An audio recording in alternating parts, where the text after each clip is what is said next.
So, welcome back. This is Night Flight, and today we talk to Ralph Ellis again, and our topic will be the number 40, the significance of it, what it has to do with the Giza Plateau, with the Great Pyramid, and we will also look, I'm pretty sure, at certain Bible verses.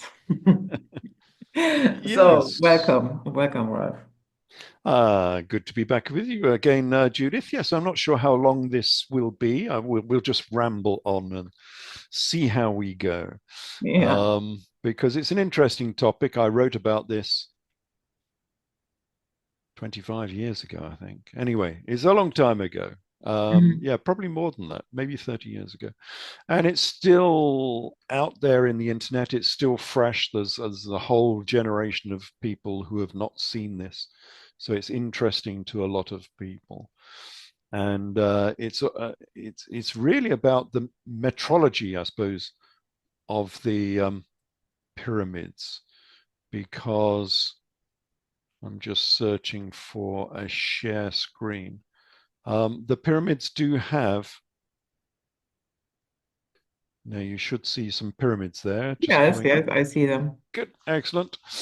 The Giza pyramids, they are mathematical, Hmm. and that mathematics has been encoded within the Old Testament, which is interesting because I do say there are connections with the Old Testament, that the original Jews, the Hyksos Israelites, were the guardians of the pyramids at one point.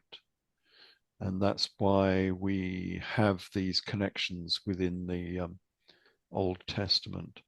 So this comes out of my book, Thoth, Architect of the Universe, um, which is all about the pyramids and the henges, much of what we're going to talk to today. And then it goes But on to, sorry, architect of the universe, the entire universe, isn't that a little bit it's a much? big claim, isn't Yeah. it? No, this is the Masonic God. So the God of Freemasons is Okay. called the Architect of the Universe. Ah, okay.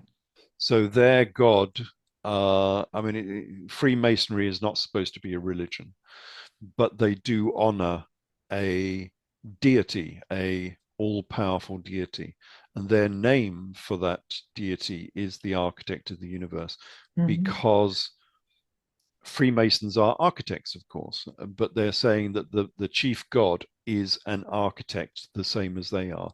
And he was such a powerful architect, he created the universe. Um, that's the claim, anyway. Um, and we go on to K2 Quest of the Gods. We're not really going to touch on this one. This is rather esoteric, looking at what the meaning of this mathematics might be. We'll touch on a little bit of this, and just show that there are conundrums here within the mathematics and the cartography, the maps within these megalithic monuments, that are difficult to explain, because it means that they understood a lot of things that we don't credit ancient man as knowing. So we'll touch on that because it goes, it's very esoteric, that book. I don't promote it too much because people say, "Oh, it's it's crazy." No, it's not crazy. It's what it says, but the conclusions are very difficult for some people. So we're going to look at the Great Pyramids first of all, and the Great Pyramid is it's based on pi, and it is a circle, and it's a circle with a square base. So it's a circle squared, Hmm. which is another Masonic phraseology. It is the original squaring of the circle. So on the left, we have a circle. And I think most people will know the formula for a circle is 2 pi r. So r is the radius, and multiplied by 2 pi r, and the radius of 7 becomes a perimeter of 44. So this is just using the fractional equivalent of pi, which is 22 over 7, which is what they used. It's not actual pi. Actual pi is an irrational number, they call it. But they used 22 over 7 because then you can get whole numbers for the radius and the perimeter. It's not precise, it's not totally accurate, but it means you can end up with nice whole numbers for the radius and nice whole numbers for the perimeter. And the Great Pyramid does exactly the same. Its height can be considered to be 7 units, and therefore its perimeter all the way around is 44 units. It's a pi pyramid. But because it's 2 pi, it is a circle, because the formula for a circle is 2 pi r. So it's a symbolic circle. And we can see it maybe better here. If I can just make that a little bit larger. So, oh, no, we didn't want to do that. On the left, we have pi, as it were. This is a symbolic pi. 7 in height, 11 across the base.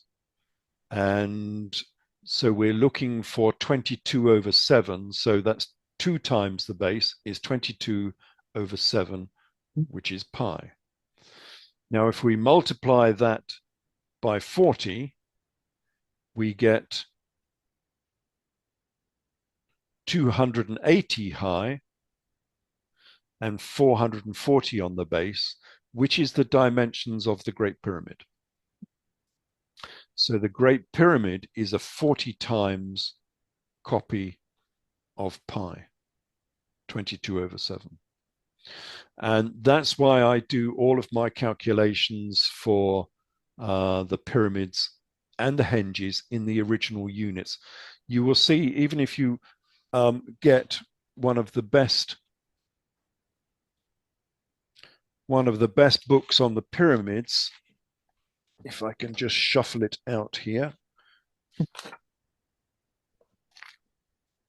which is The Complete Pyramids by Lerner. Mm-hmm. Very good book, but it measures all the pyramids in meters and sometimes in feet, because he's American. But you're never going to find any connections if you're going to measure all the pyramids in meters or feet. It's meaningless. The only way you can do it is using the original units, which in this case is the royal cubit, which I call in my books, I call it the Thoth cubit, to differentiate it from other cubit lengths. And so all of these units we're using here, these are all royal cubits.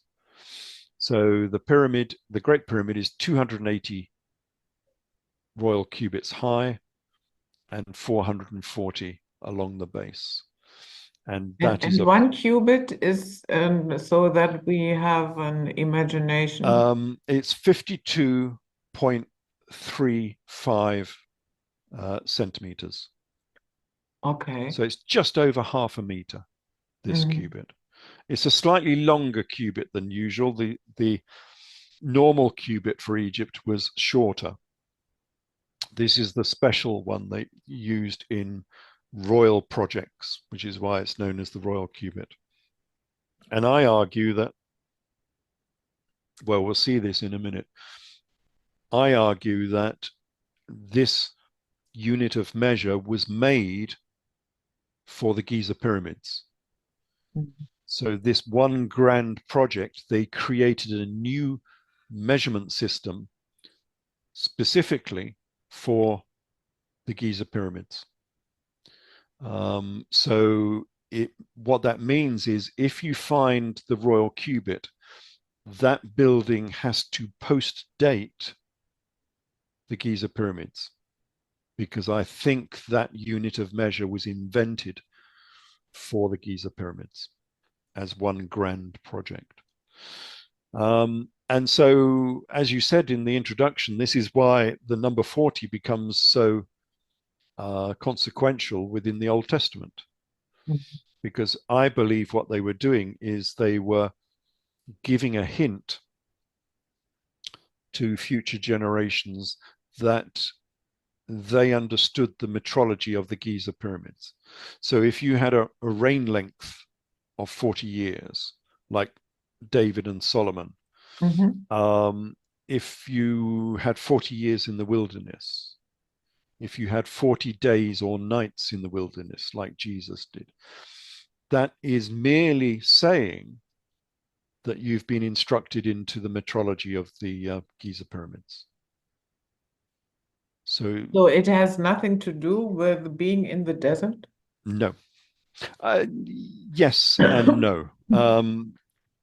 But the number 40, we were 40 years in the Sinai Peninsula. No, that didn't happen. That's just a sign of initiation into the Giza metrology. It's what they were using to show future generations that they understood all of this mathematics that we're going to look at. Because when you look at the 40 years in the wilderness for the Israelites, they were going round and round mountains. And this is what they were doing. This is an AI image. I said, please draw the Israelites going round and round a pyramid. So, and they are identified as shepherds. So they've got the sheep here as well, going round and round the pyramids. And this is what they used to do. This is actually what it says in the Old Testament, that they circumperambulated the mountains. And you've got to ask yourself, what on earth were they doing? What were they perambulating around? Well, they were going round and round the pyramids. Why? Well, because they were doing exactly the same as they do in Mecca. Hmm. So even today, the faithful will still circumperambulate around the Kaaba. They're doing exactly the same thing. And what are they doing? Why do they want to do this? Well, what they're doing, because all of these religions were stellar, or as they called it in those days, Sabaean, because Saba in Egyptian means star. So they were Sabaeans, they were the star worshippers, they were astrologers, astronomers, in fact. And so everything in these old religions was stellar in something to do with the cosmos. So what are they doing here as the Muslims go round and round and round the Kaaba, like demented, I don't know, automatons or something? Well, they were doing this. They were mimicking the northern polar stars going around the pole star. And this is exactly what you see if you look up in the night sky. You see the stars going round and round the pole star. And that's what they were recreating here at Mecca. There's also a line of thought that what they are doing at Mecca resembles what is going on at one of the poles of Saturn. Yes, I saw that because there is a circular pattern around the top of Saturn, but that's very difficult to see. I'm not sure that's the primary thing that they would actually be mimicking. Mhm. I think they would be mimicking what you actually see when you look up and you see the stars rotating around. So each of these Muslims going around is an individual star. And so the Muslims are Sabaeans, they are star worshippers. And of course, that makes sense because within the Quran, it was Muhammad who befriended the Sabaeans coming out of Saba. Um, I don't have a picture here. Perhaps we could go and get it. Um, because this goes back to something else. Let me just do a quick search for Saba. Um,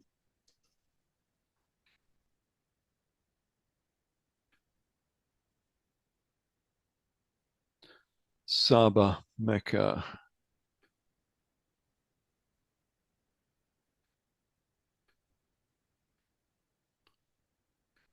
Temple of, no, let's look at Bilqis. Doesn't really matter if I don't find it. So what actually happened was that I think, no, it's not coming up. I think that the Jews during the Babylonian exile, not all of the Jews were kicked out and taken to Babylon. Mm. And the people who remained in Jerusalem rebelled for a second time against the Babylonians. And the Babylonians came back with an army because they kicked out the Babylonians who were in Jerusalem uh, looking after that region. They came down with an army again, and they suddenly saw that they weren't going to be able to defeat this army. And so they fled. And so while a load of Jews went over to Babylon for the Babylonian exile, another load of them went down to Egypt. And this is in the book of Jeremiah. It's a complete history of these people who went down to Egypt. And these people who went down to Egypt, although they were Jews, old Judaism is not the same as modern Judaism. These Jews venerated the Queen of Heaven. And the Queen of Heaven is Isis. So they were Isis worshippers. And they went down, and I say they didn't just go down to Egypt, they went down to Saba. Saba is in modern Yemen. And they built a civilization down in Yemen at Marib, where they built the vast Marib Dam. So yeah, it's quite big actually. It's like 2 kilometers long. They built this dam on this wadi to dam the wadi and use that for irrigation. It was known as the Marib Dam, and it lasted for about 1,000 years. And so they built this civilization down in Saba because they were Sabaeans, they were star worshippers. But in the 6th century AD, so they went down there in the 6th century BC. In the 6th century AD, the Marib Dam failed. It burst. And a load of these Sabaeans, because they had no food now, made this exodus going up into the Arabias. And who befriended them? It was Muhammad. That's why the Sabaeans are actually in the Quran. You can actually read their history in the Quran. But as ever with Muhammad, he says we befriended them, but they transgressed the law or something, so we killed them, as usual. But however, the Quran is full of Old Testament events that have a different slant on them, a different side of the story sometimes. So, where did Muhammad get his Old Testament texts, which are not quite the same as our Old Testament? I think he got them from the Sabaeans. And the interesting thing is that the Sabaeans had a circling temple known as the Temple of Bilqis. And it looked like this. It looked exactly the same as modern Mecca. And the name of that temple was Mecca. So it was called the Temple of Bilqis, but Bilqis is the Queen of Sheba. That's her name in the Arabias. She's called Bilqis. But she's also called Mecca. What do you make of the idea that this Kaaba actually used to be a Hindu temple? No, I don't think that would be true because in this history, the original Mecca was the Mecca down in Marib. The temple of Bilqis in Marib was Mhm. called Mecca, and the temple that they're still circling around now in Mecca is called Mecca. It's not actually called Mecca at all. It's called Mecca, so it still has the same name as the temple down in Yemen in Marib. And I think that Muhammad took these texts from the Sabaeans and he took this idea of the circling temple from the Sabaeans because they obviously had a circling temple. It's an oval temple with a square thing in the middle. It's exactly the same as the temple at Mecca. And that's where this came from. So this circling was originally a Judaic thing. Which is why it has all of these, the Jews on the Exodus were circumperambulating around the mountains. But the question then becomes what mountains were they circling around? And I'm not sure if we've been through this on our other talks, but this comes down to the question of how did the Jews lose their sacred mountain? So Mount Sinai, where is Mount Sinai? We have people looking all over the Sinai Peninsula and over into Saudi Arabia looking for the Mount Sinai. So how did the Jews lose their sacred mountain? Well, they didn't. Everybody knows where their sacred mountain is. It's just they don't want to admit it. So, what is Mount Sinai? Mount Sinai, sacred mountain. It's a sacred mountain, mountain of God. It's on the edge of a desert. Um, it was it was the largest mountain in the region, but it was small enough that you could cordon it off. You could put a fence around it because you weren't allowed to touch it. If you touched it, the penalty for touching it was death. Um, it was sharp and difficult to climb. There was a cave inside it where God lived. He wasn't actually on the top of Mount Sinai, he was actually in a cave inside Mount Sinai. And at the bottom of Mount Sinai, there was a pavement that was dark, black, and looked like the night sky. So, where is Mount Sinai? Well, it's here. It's the Great Pyramid of Giza. The Great Pyramid of Giza is on the edge of a desert. It's the largest pyramid, but it's small enough that you can cordon it off. You can put a fence around it so you can't touch it. It is sharp and difficult to climb. It does have a cave inside it, and that cave was always open. So the king's chamber and the queen's chamber, they were not open, but the rough chamber at the bottom of the Great Pyramid, that was always open.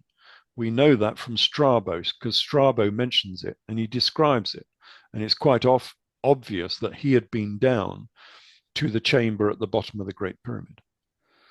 So, yes, there is a cave down the bottom of it. And if you go down to the east side of the Great Pyramid, there is the black basalt pavement, a black pavement that looks like the night sky. So Mount Sinai is the Great Pyramid of Giza. And that's the bit that they don't want you to know about. They want you to know they have a sacred mountain, a mountain of God, but they don't want you to know it's intimately linked to Egyptian history. It is the Great Pyramid. So, yeah, that's a nice little revelation in itself. And I wrote So, about so this. there is no Mount Sinai. No, it's the Great Pyramid. That's its name. They Mm. had three main pyramids. They had Mount Sinai, Mount Horeb, and Mount Hor. That's the Great Pyramid, the second pyramid, and the third pyramid. Okay. They were talking about pyramids, not mountains. And they don't want you to know that the Jews at one point, when they were the Hyksos, did we talk about the Hyksos previously? Yeah, we did talk about them. Yes, we did. Yeah. So Mhm. one of my books says that the Israelites were the Hyksos pharaohs of Egypt, in part because that's exactly what Josephus Flavius says. Josephus says that the Hyksos pharaohs of Egypt were our forefathers. So he's quite happy to say that the Jews originally were pharaohs of Egypt, and they controlled the pyramids, and their sacred mountain was the Great Pyramid, because of course that's what it was. I mean, it was never a tomb. None of these pyramids are tombs. This is a sacred temple site with three major temples on the Giza plateau, all something to do with astronomy, astrology, the cosmos, the Sabaean type religions, the star worshippers. And we still use this, interestingly enough, today. And no one's really made much of this. I wrote about this in 1995, I think. But we're still using these same measurement systems today. Well, the Americans are. We don't in Europe. But so here are the measurements. So on the left, we have the Great Pyramid. So the Great Pyramid in cubits is 1,760 cubits around the base. And we know that, that's to the nearest 4 centimeters or something. I mean, it's a very accurate temple. Strangely enough, the imperial mile that we all used to use in Britain and they still use in America is 1,760 yards. They are still using the same measurement system that was used to make the Great Pyramid, and it's still in use today. Now, the yard is not exactly the same as the cubit, but nevertheless, all of these ratios still remain because you can find the furlong within the pyramid, which is 220. So that will be an eighth, won't it? If I remember correctly. It's a while since I've done this. So 1760 divided by 220, yeah, it's 1/8. Mhm. So an eighth of the perimeter of the pyramid is the royal furlong, and we still use the furlong today. A race course for horses is measured in furlongs, with each unit being 220 yards. We still use it today. A tenth of that was 22 cubits, which is the chain. And we still use that today. A cricket pitch is one chain, 22 yards. And then we come down to the real conundrum, the royal rod.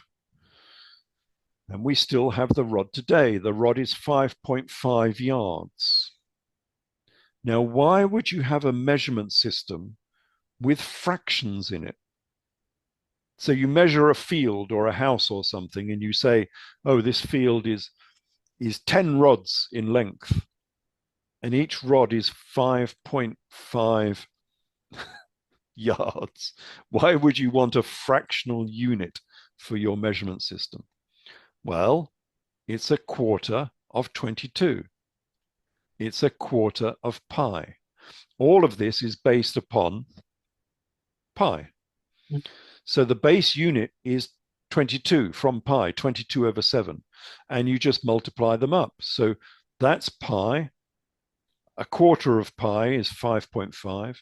10 times pi is 220, and 80 times pi is your 1760. These are all pi-based measures. So there is a rationale. I mean, when you look at, from a European standpoint, when you look at the imperial measurement systems, you'll just say, oh, well, that's crazy. You know, these people were mad. Why did they make such a stupid system? Well, it's not a stupid system. It's a pi-based system.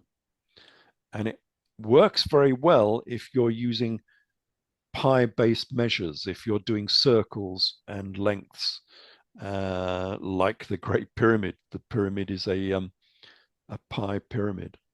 So yes, we're still using all of these units even today. Shows how long and enduring these mysteries are. You know, 4,500 years later, maybe 10,500 years later, depending on how old you think the pyramid is.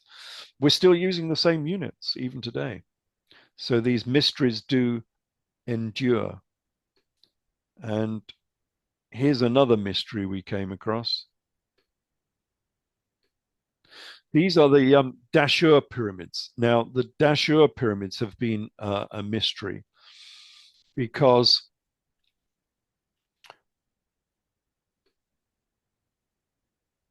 the bent pyramid has a bend in it. So this is the red pyramid. These two pyramids are together at Dahshur.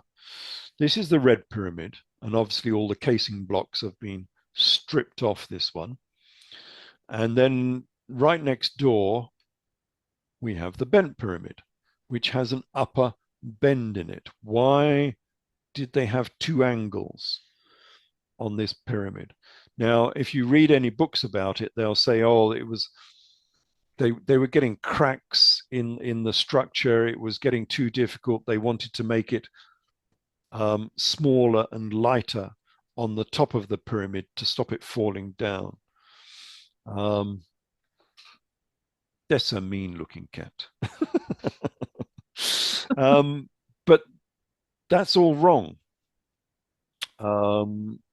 There is a mathematical rationale for why we have this bend on the top of the bent pyramid. So let's look at these two pyramids. On the left is the red pyramid. It's 420 on the base, 200 high. And then this is the bent pyramid, and the bent pyramid is also 200 high. And it almost looks like it's the same pyramid with the sides cut off a little bit, because it has the same angle on the top as the red pyramid. So these two pyramids are very similar. But what nobody seems to have noticed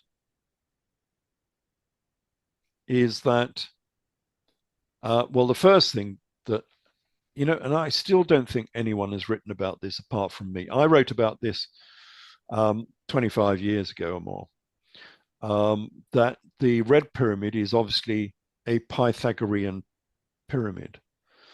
So it's using Pythagorean triangles. And it's not a simple one, because we'll look at the second pyramid in a minute, and that's a straightforward 3, 4, 5 Pythagorean triangle. This one isn't. It's 200, 210, 290. And obviously, if you divide by 10, you get a 20, 21, 29 Pythagorean triangle. So this is a proper Pythagorean triangle. The sides of the triangle come out to precise whole numbers. But this is not an easy one to guess. I mean, how would you know that a 20, 21, 29 triangle is Pythagorean? It strongly suggests that the Egyptians knew the Pythagorean theorem, Euclid's 47th, as it were. And they've used it. They've embodied that in the red pyramid. It's a Pythagorean pyramid. But the bent pyramid doesn't look like that. And if all of these pyramids are mathematical, what is the bent pyramid trying to tell us?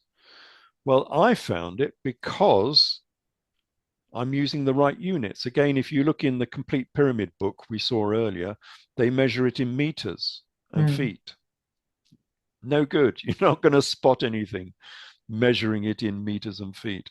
So I've done this in cubits, and this is the bent pyramid in royal cubits.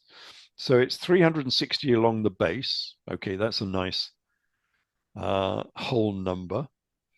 And then the rest of it is is not terribly whole at all. I mean, okay, after the bend, it's 110 cubits high, but the half base length is 115.5 cubits, and then the slope angle 159.5 cubits. I mean, nothing is working out here. It doesn't look as though this is a true answer to what is going on. And that is because we need to understand their units. And we need to go back again to our units, which we still use today, which is the imperial rod, which is 5.5 yards, or in Egyptian terms, 5.5 cubits. And you can find within the Great Pyramid, there are elements that are using the rod unit, like the Queen's Chamber is measured in rods. So they were using this 5.5 rod system. Okay, so if that's a real system, let's do the bent pyramid in rods and see what happens. And this is the bent pyramid in rods. Ah, now we've got whole numbers. So all of those untidy lengths that we saw before suddenly become nice whole numbers. 20, 21, 29. Ah, it's Pythagorean. But now in rods. We saw before, let's go back before, for the red pyramid. For the red pyramid, it's 20, 21, 29 multiplied by 10 in cubits. So 200, 210, 290. A 20, 21, 29 Pythagorean triangle. Now, on the top of the bent pyramid, it's 20, 21, 29, but now in rods, not in cubits. So what we have here is the top of the bent pyramid is a copy of the red pyramid. It's an exact copy, but smaller.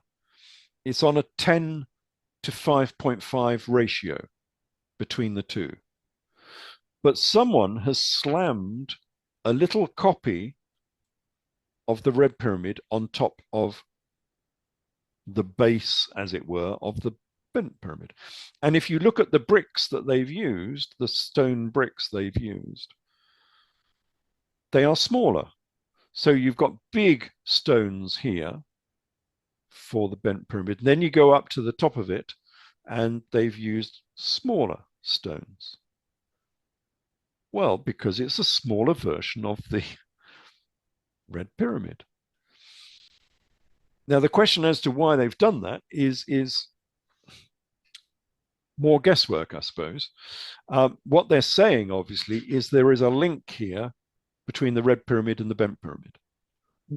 The bent pyramid is like a smaller twin of the red pyramid for some reason. Now, I've got no evidence that this is true, but I think this 2021 29 denotes a pole. I don't have the diagram here. What I think they were trying to do is sort of as above, so below. They were trying to represent the stars, as many people have said. Well, I mean, we all know that the Great Pyramid, the Giza pyramids, are in the same shape as the Belt of Orion.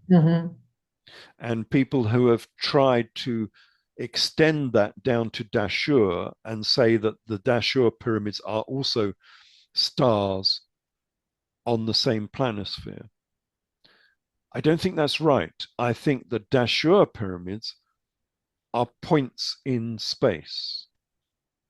I think they are the celestial pole and the ecliptic pole. And in which case, this 2021 29 symbolism represents a pole. One of them is the ecliptic pole, the other one is the celestial pole.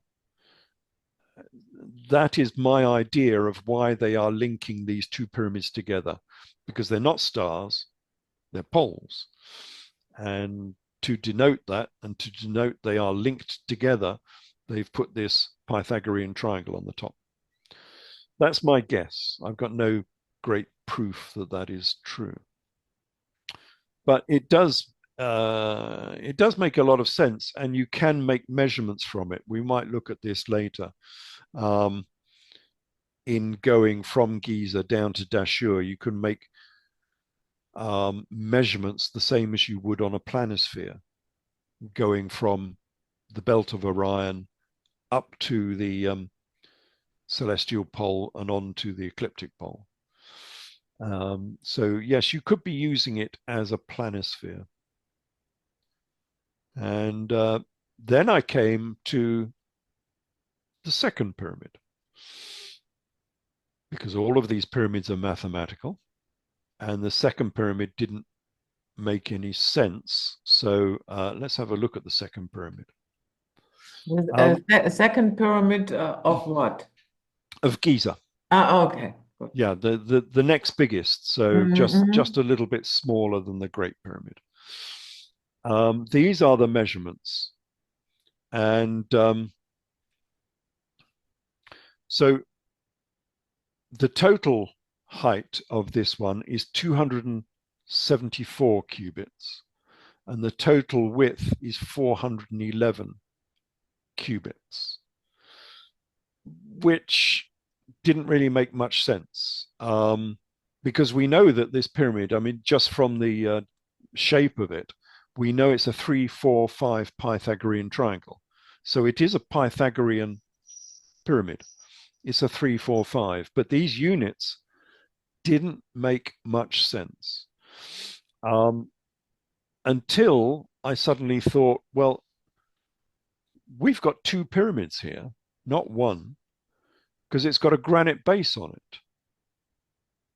Perhaps we're supposed to take off the granite base, and that will give you a different measurement.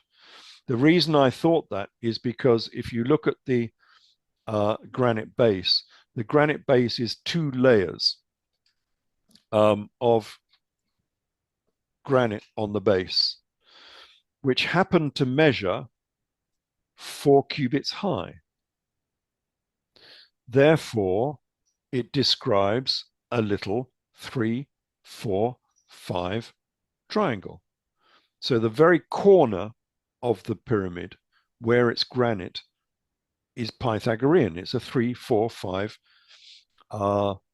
triangle in cubits. I call these Thoth cubits, but it's the royal cubit.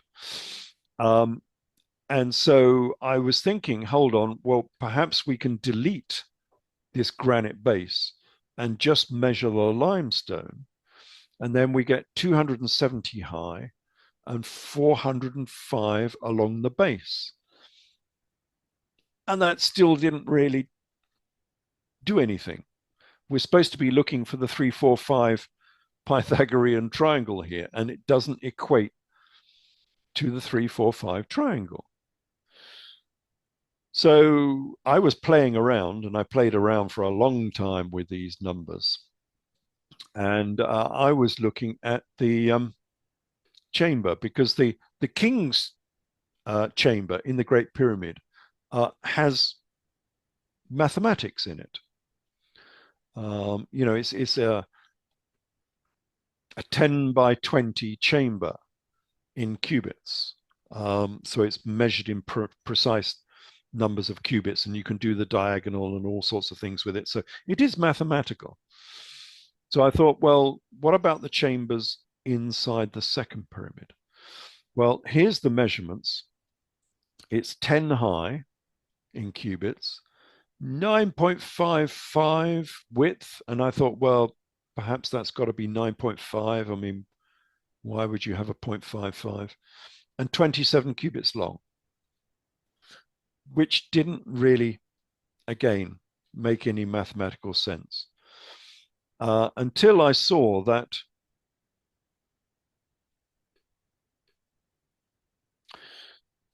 the diagonal of this of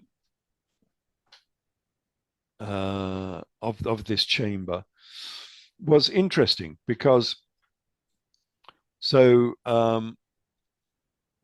just doing a standard Pythagorean calculation. So 9.54 or 9.55 squared plus 27 squared, square root of, gives you the diagonal, which is 28.638 cubits. And you think, well, that's it's not a whole number for a start. I don't like that.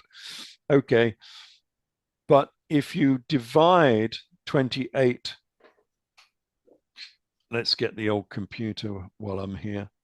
So 28.638 and divide it by 3.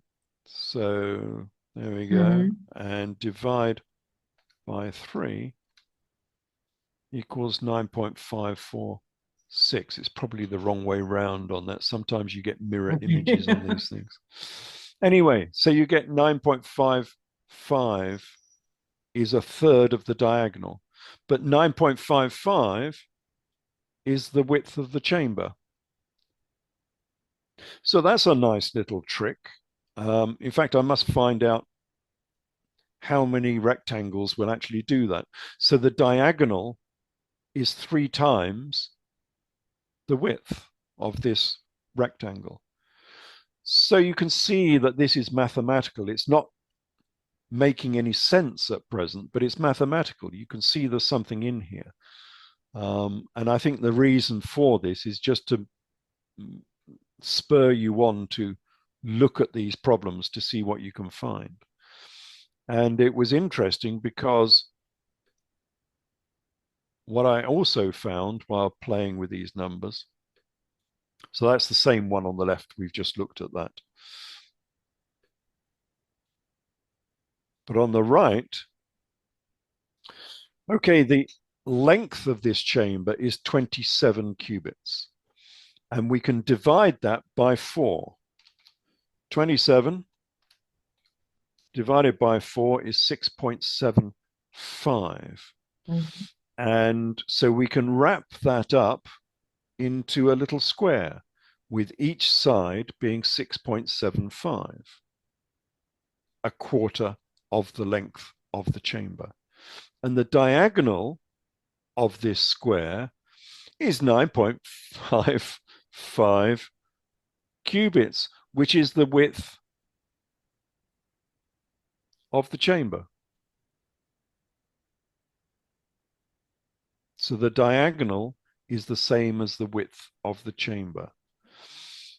What's this trying to tell us? Well, to me, it's trying to tell us that 6.75, which is a quarter of the length of the chamber, is a special number, like 5.5 is for the Great Pyramid. So 1 rod is 5.5 in the Great Pyramid. Perhaps 1 rod is 6.75 in the second pyramid. And don't ask me why it is, because I don't know why it is. But if we do that and reduce these numbers down by 6.75 to get the rod measurement, we end up with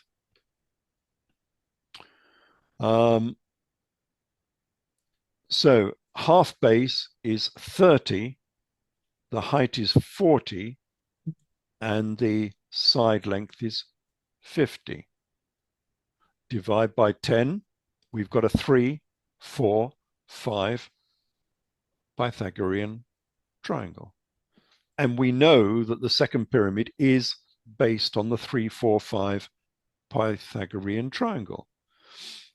But now we've got it in the measurements themselves. All of those terrible, horrible measurements in cubits have now resolved down into whole numbers that are Pythagorean.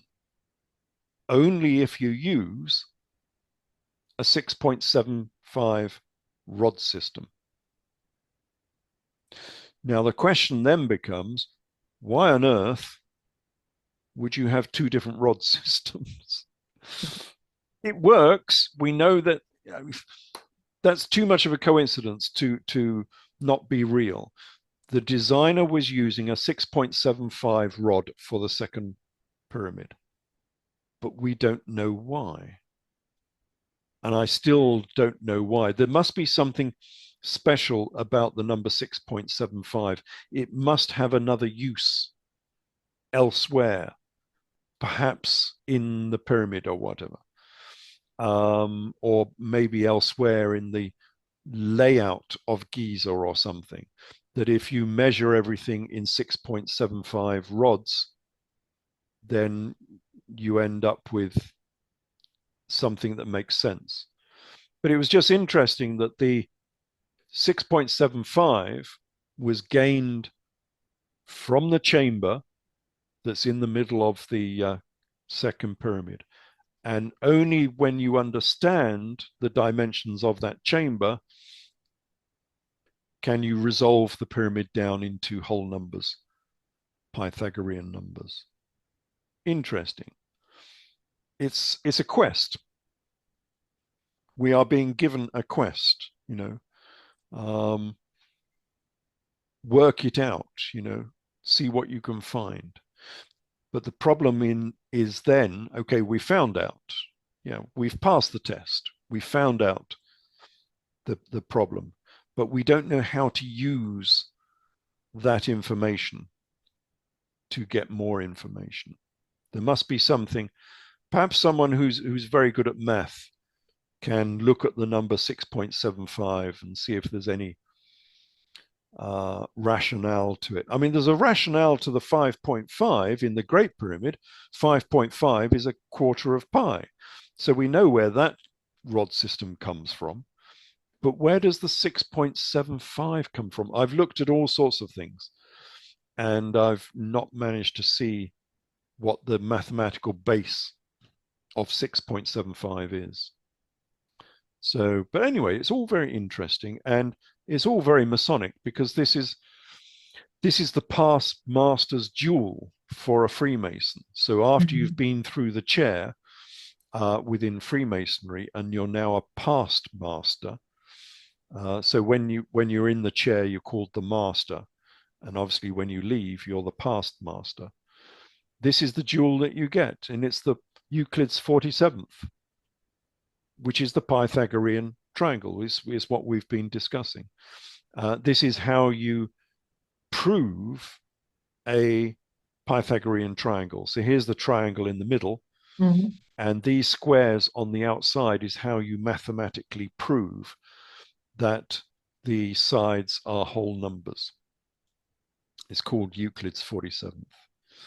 And of course, down here we get the big G. The big G is Thoth, not Thoth, the architect of the universe that we were talking about before.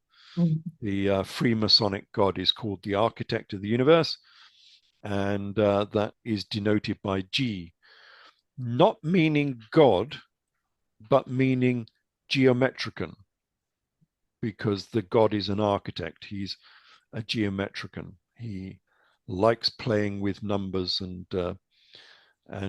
mathematics and things of that nature. So that is Giza. But we have interesting conundrums within our little Stonehenge and Avebury as well. So not as grand as the Egyptian pyramids, but we do have big megaliths in Britain. And this is one of the best ones. This is the one I like the most. This is Avebury, Mm. right next to Stonehenge. It's just below Stonehenge. Yeah, I think it's just south of Stonehenge. They're very close together.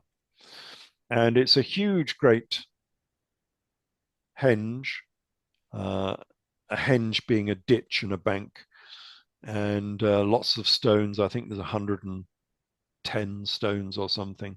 Very big stones as well. And this is what it looks like from above. So that this is what it looked like for Stukely. Stukely was um, a historian from the 18th century, and he went out and he mapped Avebury, and this is what it looked like to him. Now he's got all of the stones here. I don't think they had all of the stones there at the time, so I think he's made up some of these stones. They weren't all standing in the 18th century. But you can see the big ring, and then inside we get two smaller rings, because most of these stones have gone now, so you can't see most of them. And inside that small ring, there's a little, what they called it the cove. So it's like a sort of square pointing out towards the northeast. And then inside this second circle, there's a D, but the spine of the D was just stones flat down. And really, this was a reverse C shape like this in the second circle. And that's important because they have meaning. And this is what it looks like on Google. And the first thing you notice about Avebury is it's cartographical. Because if you want to know where Avebury is, you just get 360 360 degrees in a circle around the Earth, divide by 7 equals 51.428, which is where that pointer, that Google pointer, is on 51.42857. And it puts the pointer right in the center of the henge. So Avebury is on a 1/7 of the circumference of the Earth. Exactly. Like to the nearest 2 or 3 meters. So was that by chance or was that by design?